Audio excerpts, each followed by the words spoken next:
programa aqui de Stylish Living nós te mostramos exatamente como chegar num futuro que você sonha com ele. Hoje nós pensamos riba a o, e é claro, a o tem momento que nós estamos banda dentro, nós quer casa, a o que nós está cômodo dentro, nós quer viajar, nós quer ter um bonito auto, nós quer prover e melhor para nós una. Mas a lubida também que nós temos que pensar riba amanhã. Ora, muito não está grande, quando nós chegamos a ter uma tranquilidade também na idade mais alta.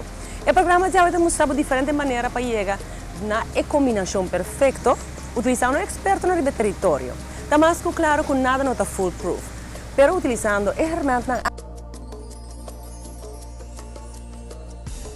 Cada lugar tem um carisma, basado naturalmente na infraestrutura e arquitetura, mas seguro também presidilante, combinar, acentuar com a qualidade de decoração. A decoração é uma expressão imediata de dona de lugar. E o lugar aqui, que você vai mirar, tem tua esquina e tua complexidade, está uma expressão totalmente diferente que nós não vamos viver aqui na Aruba. É uma propriedade situada na Gold Coast, propriedade que está na venda para Coldwell Banker agora que mês. Mas se você enamorar, você quem ama. A propriedade mais impressionante demanda a atenção de Leo. Natácia com uma bonita estrutura e jardim cuidadosamente mantido.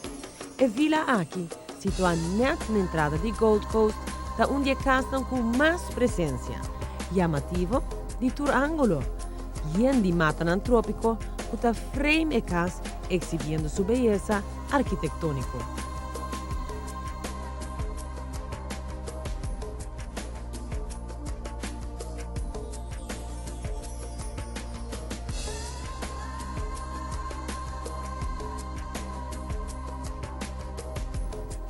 Parte para trás de casa desenhada para entretener e relaxar, posicionando um zecha, um outdoor kitchen e um bar na saca o máximo de jardim modesto, em tamanho.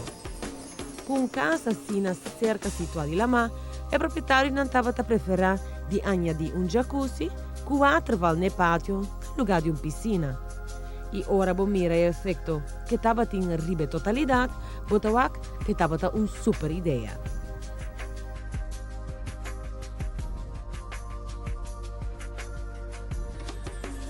Di pa dentro a casa aqui te oferece não que uma pessoa mestre para viver mais comodamente e em companhia de outro.